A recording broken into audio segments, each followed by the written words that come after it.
What's up, everybody? This is Coach Muhammad here with Hoop Symmetry, here with another video. Today I'm doing my 2026 mock draft. Okay, I'm not going to be too long-winded with it because I wanted to do all 30 picks of the first round. In order to establish it, I went to Tankathon, did a simulator, it came up with the draft order, so that's where I'm getting this from. And I really took some time to think about it, scroll through it, and this is going to be my first edition of the mock draft. Of course, things will change as we get March Madness going on and finish out the NCAA tournament and things of that nature. I'm able to scout players a little bit more, but I wanted to kind of talk about this and give people kind of a look at each prospect, a look at how things can play out, how I look at certain prospects and the draft process, things of that nature. So without further ado, don't want to keep this too long. Let's start with the first overall pick. And in Tankathon, it gave this to the Sacramento Kings, and I went with AJ Dybantsa out of BYU. So the reason why I went with AJ Dybantsa is pretty simple. I think if you're the Sacramento Kings, you cannot miss on this type of prospect. Darryn Peterson may be the most skilled player in the draft, in my opinion. But you know, with some of the injury concerns, some people have questions about his commitment. I don't really buy into that type of stuff, but I'm just saying there is a concern there from some people, so I'm just giving them, you know, a little credence in that. I think though, for the Kings, you have to score on this. You have to knock it out of the park. And AJ Dybantsa is pro ready, big forward. Some people compare him to Tracy McGrady. Got a little Andrew Wiggins in his game. I mean, he's really a do-it-all type of player. Can really improve his three-point shooting, but the stroke looks like much improved from when we've seen it and where we've seen it. His development has been at an amazing pace. I really think this kid is a future star in the league. You see the way he has all of these unique step throughs that were once travels, but nowadays they're creative footwork step throughs, and there's nothing wrong with utilizing the rules of the day, you know, no matter what the old heads say. So he really has a good understanding of how to score. Just dropped 30 in the NCAA tournament as a freshman. I really love where this kid's going. I got the Kings taking AJ. Second overall pick, the Nets take Darryn Peterson. So Darryn Peterson, maybe my favorite player in the draft in terms of overall ability. I love his game. When I watched him in high school when he played against AJ, that game was crazy to me, and that reminded me of one of the games where you're just like, who is this kid? Can seemingly do everything. Big playmaking guard, around 6'5", 6'6", who also can play off the ball, a movement shooter, can run ball screens, has some playmaking skills, defends, blocks shots, is gritty.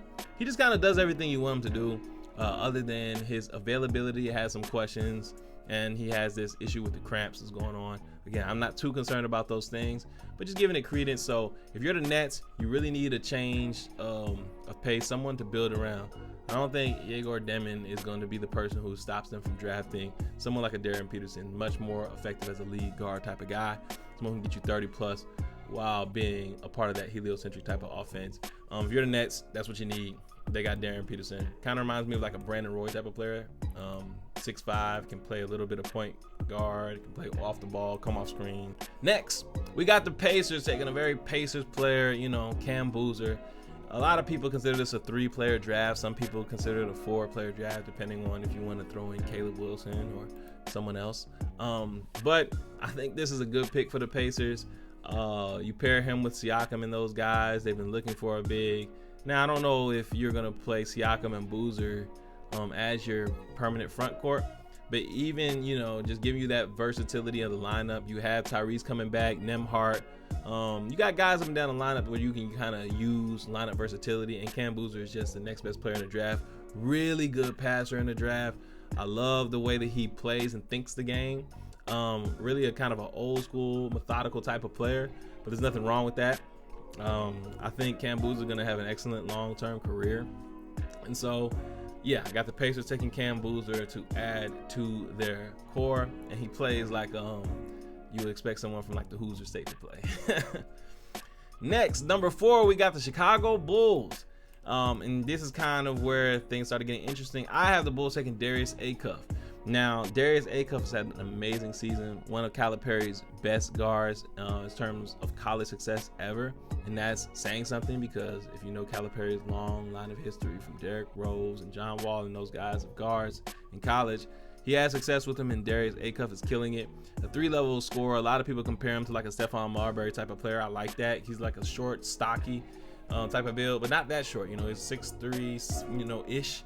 Very athletic. And I think when you have somebody like Josh Giddey, I don't think Josh Giddey is the person that you want to build a heliocentric type of offense off of in terms of giving him the ball. So I think it's really good to have that type of combination. Even if you go back to like Luka and Kyrie, Luka and Brunson, LeBron and Kyrie, it's good to have that kind of bigger playmaking forward who's not the greatest scorer, because Josh Giddey is kind of finding his shot and things of that nature, but it's not his best thing. He's not the most dynamic scorer off the dribble. He's not going to break down people in isolation. And Darius Acuff can offer more of that, be a little bit more of a dynamic guard, give him a nice 1-2 punch. And then I really like that because Matas Buzelis can kind of play more of his natural role of kind of off the ball and as a roamer, that, you know, Andre Kirilenko type of vibe. So I really like that pick for the Bulls.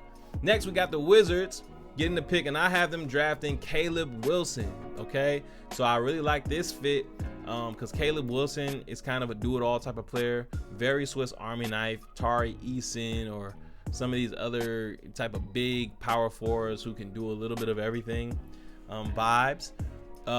And I like his competitiveness, like, you know, very gritty player. Guys like that I usually bank on to be successful. He has to figure out that jump shooting, especially from 3, but I don't think his shot is broken or anything like that. I think, you know, he just needs more reps, needs more confidence, you know, needs maybe a different shot diet. And I think he can receive that on a veteran team led by the Wizards. They have Trae Young, Anthony Davis, Alex Sarr, Trey Johnson. They even have guys like Koulibaly in the mix. I think Caleb Wilson can really benefit from being on a team like that, around a lot of veterans, so he's not asked to do too much. And I think that's where he'll thrive in his role.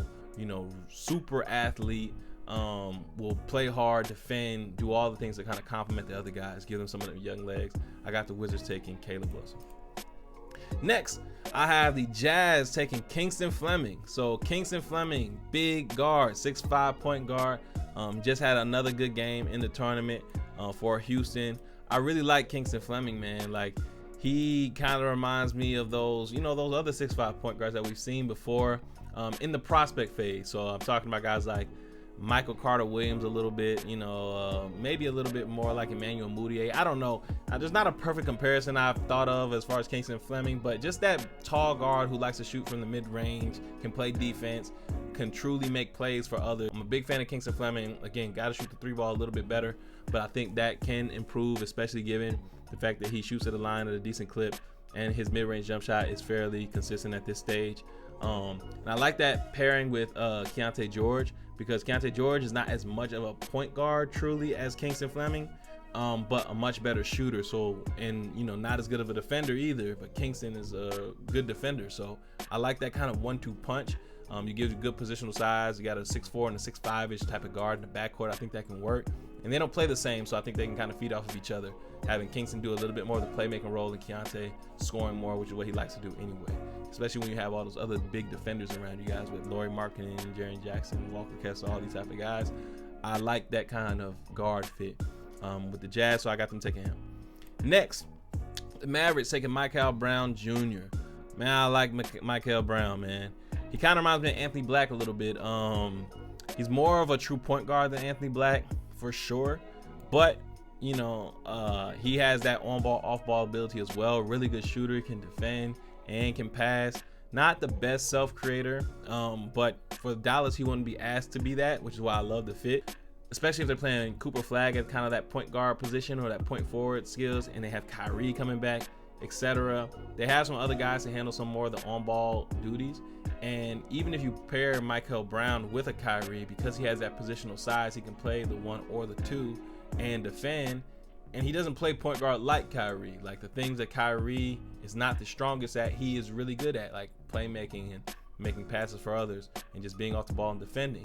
And I think Kyrie Irving is really good at, you know, one-on-one scoring and things of that nature.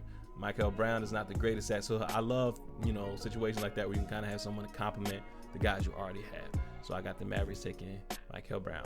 The Hawks, I got them taking Keaton Wagler. You know, this pick they got via New Orleans at number 8 on Tankathon. A lot of people are iffy about whether, you know, Keaton is actual point guard or a 2 guard. He's playing the point guard. He definitely has some point guard chops. But to me, when I watch him, I see a little bit more like a Evan Fournier type of player, which is still a really good NBA player. If you guys watch prime Evan Fournier, then he is a true point guard. But I kind of like that for the Hawks, even if he could be a true point guard. I think this is a really good fit because, again, similarly to what I'm talking about with Dallas, in the modern NBA and positions of basketball, you may not necessarily need a true point guard if you have one of these big point forwards. And they have Jalen Johnson, who handles a lot of the playmaking responsibilities. So having a guy like Keaton Wagler, who is a dead-eye shooter, really big at 6'6" as well, great size, has good IQ, great shooter, not the best finisher or a guy creating off the dribble, doesn't get that much separation when you see him trying to create one-on-one, but with this team he wouldn't have to. If you add in the mix guys like Kuminga and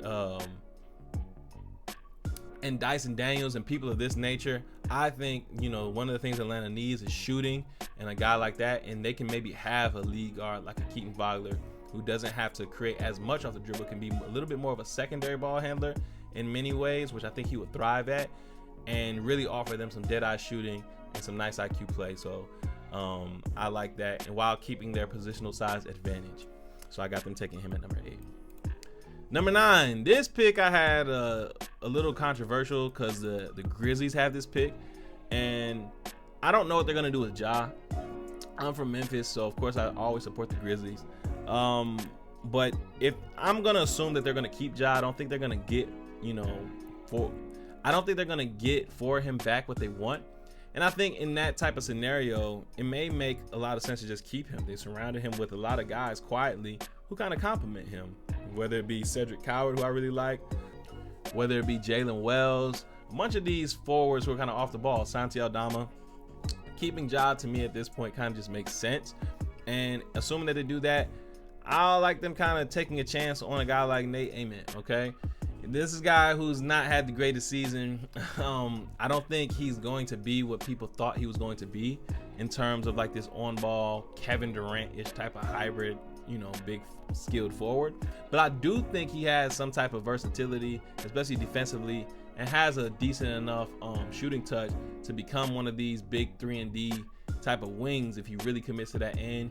And I think there's no better place to kind of bring out that grit in him than a place of grit and grind like Memphis. They have a way of kind of turning people into that, and I think they can really bring out the potential of Nate Ament, turn him a little bit more into a Jeremy Grant type of player, into more of a Jaden McDaniels type of player. And I really think he has more of that type of potential than he does what a lot of people were thinking he would be.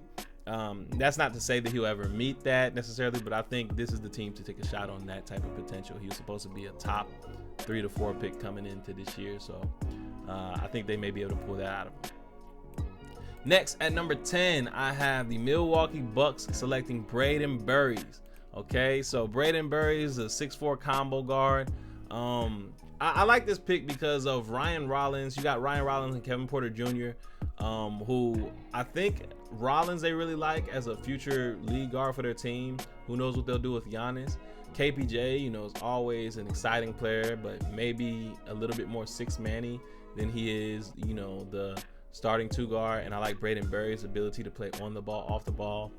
Give him a nice little 1-2 punch with Ryan Rollins. It will kind of be a little bit of a small backcourt in an era where people are kind of going big, so you can have some questions there. But I do like the fit and giving them a little bit more upside. Brayden Burries has definitely turned it around second half of the season, and I like what I see out of him. Kind of has a little bit of Monte Ellis vibes, but a better off-ball shooter, so I don't know. But yeah, I got them taking Brayden Burries, number 10.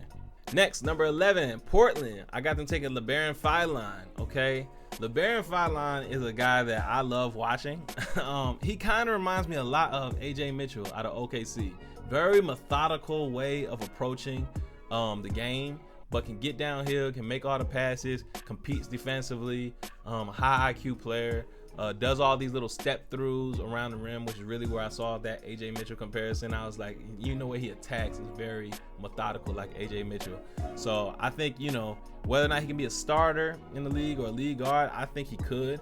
But on a team like Portland, I think he also can be complimentary or come off the bench, whatever you need him to do with Dame coming back, and maybe be the guard of the future as Dame's getting up in age. But so I like them taking a guy like that to kind of make their offense pop. I don't know if Scoot Henderson is the answer there in terms of that type of thing. He may have a career more like a defensive guard, who kind of, you know, get some play than it is a true lead guard, which a lot of people thought he was going to be when he was coming out of the G League. Next, I got my Warriors taking Hans Steinbach. So this is a Warriors type of player, you know, Quentin Post like, a guy who can just play. Kind of reminds you of like Mo Wagner, a big who's not the best defensively, but that can kind of be insulated with the Golden State, especially if they keep Draymond Green or something like that. But he can really shoot it, score it, gives them more positional size, much needed spacing. A guy who's ready to play now since they are a little bit older of a team. You don't want as much of a project to go with. We've seen how Steve Kerr does with those. I got whole videos about Steve Kerr. Go check mine in the past. So I think right now just getting to someone who's ready to play like a Hans Steinbach, I like that idea of that. Next, the Hornets. Keeping up with this win now theme. I think the Hornets have enough young project prospect type of players, and I really think as they're definitely improving now into a more win now mode, their weakest position to me is the power forward and center position. You know, Miles Bridges is nice, but doesn't quite fit given the fact that he's more of an offensive power forward, and you have your 1 through 3 are high powered offensive weapons. So you kind of need a little bit more of a Swiss Army knife at that position. And I don't like the Tijan Salon fit there in terms of that. Tijan Salon has improved a little bit this season, but I don't think he's the answer there. But I like them taking Yaxel Lendeborg. Okay, a little bit of an older prospect, but he's a guy who can kind of do more of that that is required to win right now.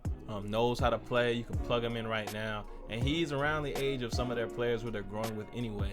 Even though he's an older prospect, it's not like he's so old that he can't grow with your team and your unit. So I really like them taking him here. A little higher than some people have them on their mock drafts. But I really believe in Yaxel. I think he can really be a good NBA player, as we're seeing now with this kind of like big physical power forward who's, you know, like a Jeff Green, Swiss Army knife type of guy. Next, in Tankathon, the Thunder actually ended up with both back-to-back picks, the 14th and 15th. The first one via Philly, the second one via the Clippers. Sam Presti just continues his dominance. And I have them taking two players who can offer them big front court positional size, skill, and help them win, especially with some concern about Hartenstein's contract and things of that nature. They can just kind of keep the ball rolling. I have them first taking Jayden Quaintance out of Kentucky, and then Thomas Haugh. Man, I love that guy. Thomas, I love the way he plays. When I'm watching him, that guy makes plays. All the offensive rebounds you need, he's making them. All the loose balls, he's getting them. He just finds a way to be effective. I love players like that. Can shoot, rebound, run in transition, do a little bit of everything that you need. I think he's a plug and play in the OKC system. And I don't see them losing a beat. Jayden Quaintance, same type of thing. Very versatile big, can do a lot, can kind of offer you a lot of what Hartenstein was giving you. Way more physical than someone like Chet, who they can constantly insulate from having to bang all the time. And, you know, you can get younger, man. You can lose some of those guys who, like a Jalen Williams, if he gets a big payday, like I said, like a Hartenstein, kind of just keep, you know, the ball rolling in what you're doing. So I really like those picks for OKC. Next, with the Spurs getting this pick via the Atlanta Hawks at number 16, I have them taking Koa Peat.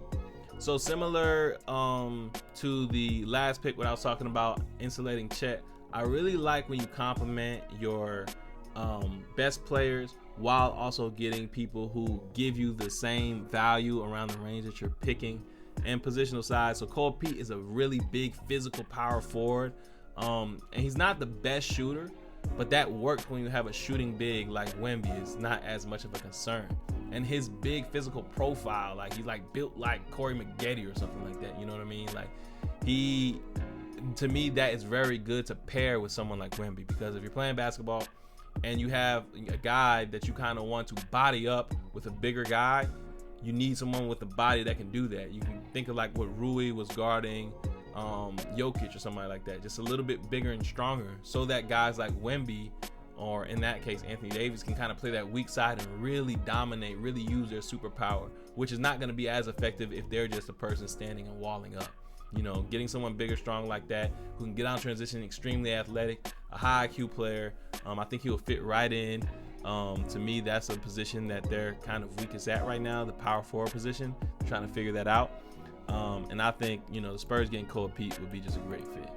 Next, at 17, I got the Miami Heat, and I got them a Heat guy. I got Braylon Mullins being selected here, shooter extraordinaire.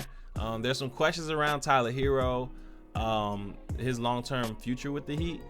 But regardless, even if they keep Hero or not, Braylon Mullins is a Heat guy. You've seen what they've done with guys like Duncan Robinson, with guys like Max Strus, even guys like Gabe Vincent. Just guys who can really come off the ball and shoot with movement shooting, deep range shooting, etc. Miami has a way to turn those guys into stars where they might not be elsewhere. And if I'm Braylon Mullins, I think this is a perfect fit for me, because I really think that's one of the best chances he has to shine. They play team basketball, and Braylon Mullins has some issues with like self-creation. I think in that Miami Heat system, he's insulated from a lot of those issues, and so I love that fit for the Heat. Next, the Grizzlies are back on the clock at number 18 via the Orlando Magic. They got that, you know, in the trade for Desmond Bane, and I have them now taking Bennet Stirtz. So this is a guy who, to me, is like the prototypical backup point guard type of guy, Tyler Kolicky, you know, type of guy. But I think this guy, you know, he's high IQ, knows how to run an offense, and can shoot the ball. This gives you a lot of flexibility, whether you replace Ja or not. Just keep him as a backup. The Grizzlies have a great track record with backup point guards, whether it be guys like Scottie Pippen Jr., Ty Jerome. Before that, Ty Jones. You know, these type of guys usually thrive in the Memphis system, coming off the bench, Vince Williams, etc. And I think Bennet Stirtz can give you some more flexibility in that. Yeah, so I got the Grizzlies taking him at number 18. Number 19, I got the Raptors, a very Raptors guy. Got Chris Cenac Jr. So this is a guy who offers a lot of versatility in that front court. You don't know what they're going to do with Yaxel and other guys like that. So I got them taking this guy, very flexible lineup. You know, they like to play all of these 6'8" to 6'11" type of guys. Colin Murray's Boyle, Scotty Barnes. This is just what the Raptors do. So I got them keeping this. But, you know, I do like Chris Cenac. He really has a lot of skill to his game. Kind of reminds me a little bit of another Chris, but Marquise Chris, but like a little bit bigger, more center-wise than him. But, you know, this can offer you some versatility, and you know the Raptors love versatility more than anything else. And, you know, versatility over winning for sure.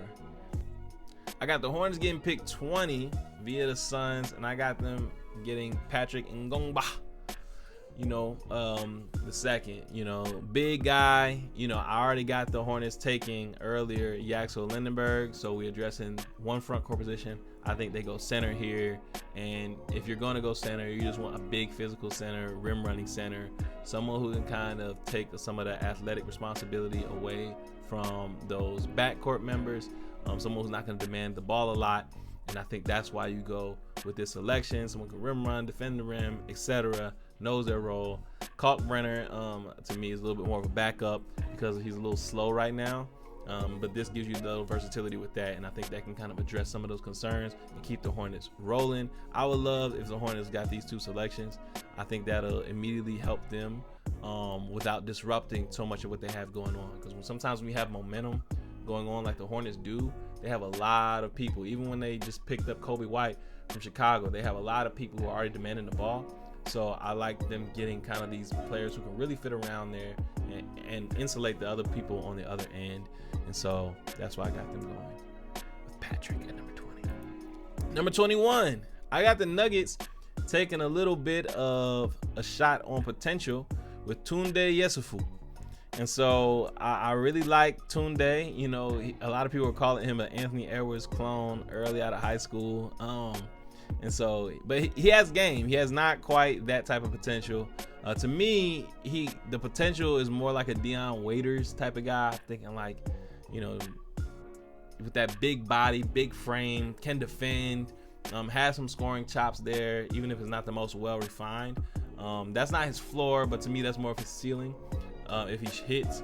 I don't love the contract that they gave to Christian Braun at this 2 guard. You know, Christian Braun's a good player. I don't know if he's 100 million good, but hey, I'm not hating on his money. I'm not pocket watching him. So shout out to Christian Braun. But just to give them a little bit more defensive versatility, and a team that can afford to kind of bank on potential is Denver. To me, you know, they're already a really good team. They got Jokic, Jamal Murray, etc. The guys, Aaron Gordon. So to me, this is a good stab at it.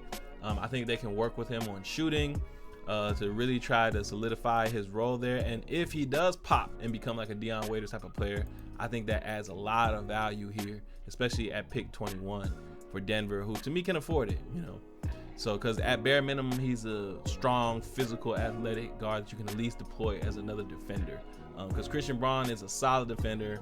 The reason why I'm saying I don't know if he's that valuable is because I don't know if his defense is 100 million, you know, worth.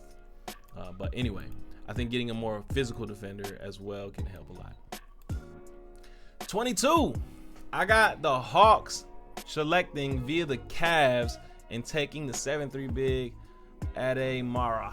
So I like this guy. You know, he's just a real big guy. To me, that's where the Hawks are struggling as much as center. You know, I just think the big O, he's just a little too small to really be their permanent center. And I think this gives them a little bit more of a solid look, especially getting, you know, in this draft, Keaton Wagler at number 8.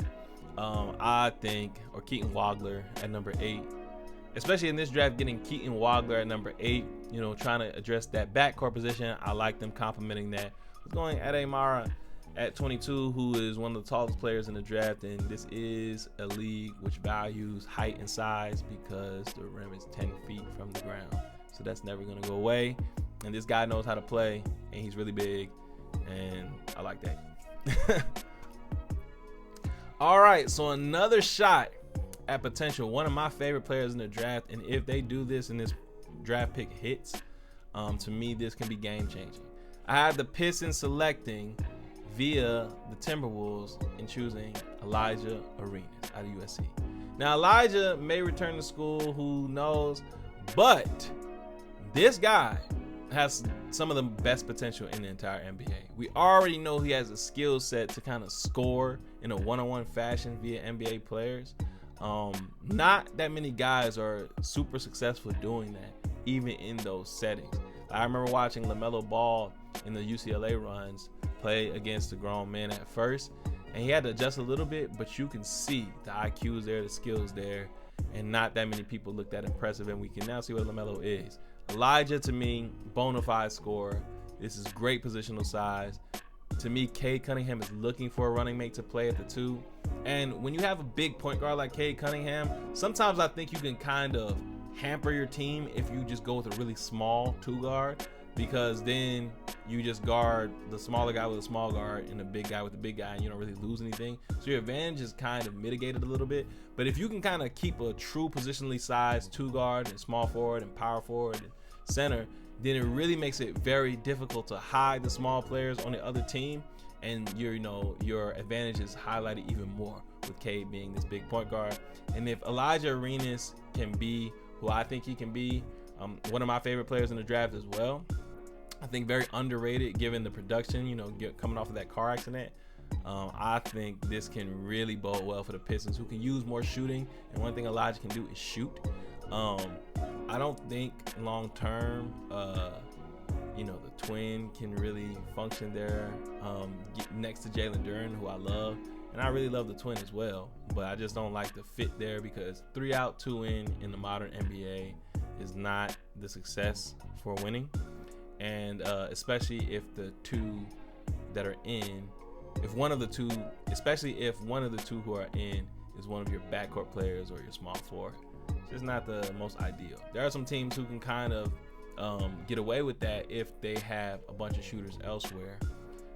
Think like the Orlando Magic or something like that. But yeah, so I really love adding Elijah Arenas to the Pistons. I think that's what they need. I think Cade just needs another guy who just focuses on scoring, shooting, stuff like that, who can be his 1-2 punch.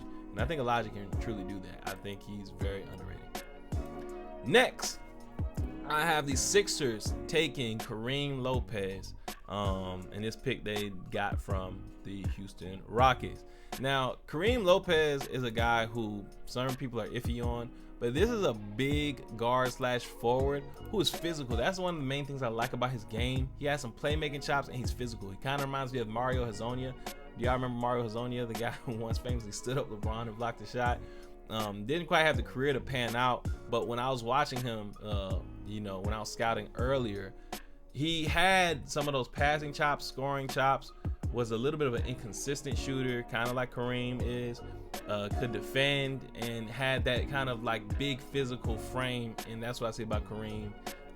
So I like, adding that type of guy to Sixers rotation who are also trying to win, have two smaller guards in VJ and Maxey, who both are going to demand the ball a lot. Since they're keeping MB, he's going to demand the ball a lot. If Paul George comes back, he's going to demand the ball a lot. So they have a lot of guys, and I like Kareem functioning there because he can kind of, like I said, be insulated from some of his weaknesses, and offer them some defensive versatility and just a swing player who can do a little bit of a lot. Next, at 25, I have the Lakers potentially getting another steal of the draft in Cameron Carr. I love Cameron Carr's game, man. This draft, I love this draft, man. There's about 50 or 60 players that I really like. But Cameron Carr is one of my favorites. He kind of reminds me a lot of KCP, speaking of the Warriors, but at a much bigger frame. He has like a 7-foot wingspan, gets a lot of blocks for a guard, which you always love to see, a la Derek White and people like that. Those are very valuable skills, very sneaky valuable skills, and he can really shoot it. And for the Lakers, who struggle at mainly guarding the ball and just making open shots around guys like Luka and Austin Reeves, LeBron, and them, I really like the fit of Cameron Carr. I think this could be a potential steal. If he was to drop this far in the draft, in my mock draft, he's going this far, so I would love if they got him. Next, at 26, I have the Knicks getting Joshua Jefferson. All right, Joshua Jefferson. He kind of reminds me of like a Kyle Anderson, but like a more athletic version. He's not slow and stuff like that, but just that big forward who makes a lot of playmaking decisions. Very, very good passer. Very good feel for the game, and he is just a little bit of everything that you kind of want. And I love that blend with the Knicks. They can use a guy like that. They function with guys like that who can kind of play off the short roll for Brunson and these other guys, and who can kind of even function on the second unit if they want like a secondary playmaker off of that. Can defend, do a little bit of a lot of things, and passing is one of his biggest fortes, so I like that fit there. At number 27, the Boston Celtics select, much praised Christian Anderson.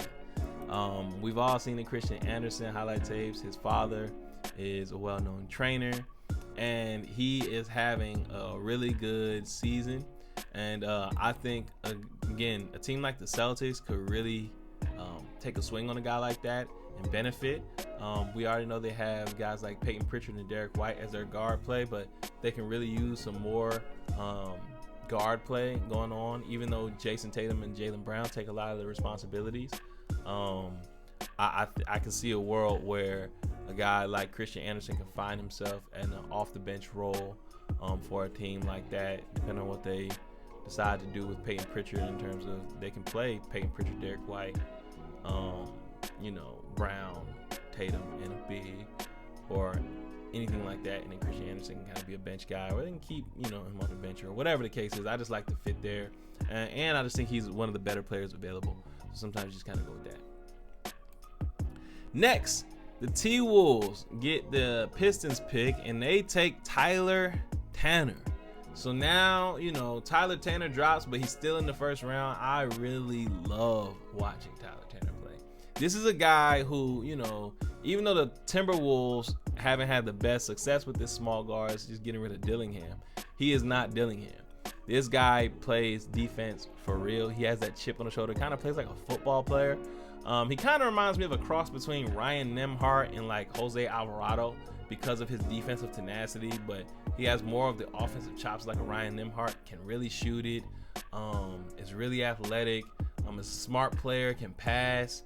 So I like this guy, and I think he really can improve a lot of people wrong you know, because a lot of people write him off due to his size. But with a team like the Timberwolves, they can kind of hide him because of his size, because they're a big team. You know, you got Anthony Edwards, a big 2-guard.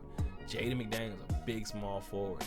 Naz Reid, you know, Rudy Gobert, guys like that. I really think, you know, his size can really be hidden with a team like that, and, you know, having a guy who can create a shot to that degree and make shots to that degree and play it tenaciously, pick up 94 feet like a Tyler Tanner, I think can be extremely beneficial to a team like the Timberwolves, who can really benefit from adding more scoring and creation to the team, because a lot of times it devolves into Anthony Edwards trying to create everything for everybody, and that's not usually the most sustainable version of offense in the NBA.